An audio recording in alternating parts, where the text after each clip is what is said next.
نحمده ونصلي على رسوله الكريم اما بعد اعوذ باللہ من الشیطان الرجیم بسم اللہ الرحمن الرحیم۔ اللہ تبارک و تعالی نے اپنی پاک کتاب کے اندر ارشاد فرمایا، یا ایھا النبی قل لازواجک وبناتک ونساء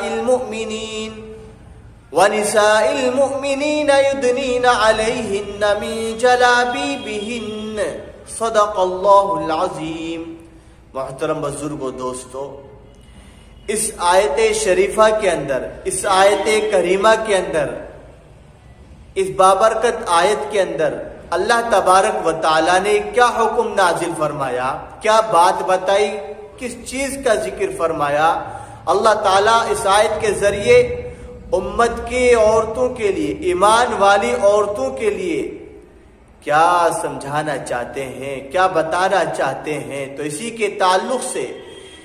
مفسرین حضرات یہ فرماتے ہیں کہ اللہ تبارک و تعالیٰ نے اپنے پیغمبر صلی اللہ علیہ وسلم سے فرمایا کہ اپنی بیویوں، اپنی بیٹیوں اور ایمان والی عورتوں سے فرما دیں کہ وہ پردے کا خیال کریں،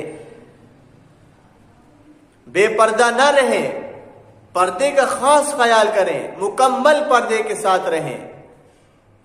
اس آیت شریفہ سے، اس آیت کریمہ سے پردے کا حکم ثابت ہو رہا ہے، اور یہ حکم صرف اللہ کے نبی صلی اللہ علیہ وسلم کی بیویوں اور بیٹیوں کے لیے خاص نہیں ہے۔ یہ اللہ کا حکم آپ علیہ السلام کی بیویوں اور بیٹیوں کے ساتھ خاص نہیں ہے، بلکہ اللہ تبارک و تعالی نے ایمان والی عورتوں کے لیے بھی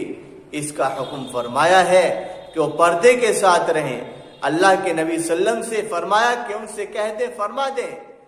کہ وہ پردے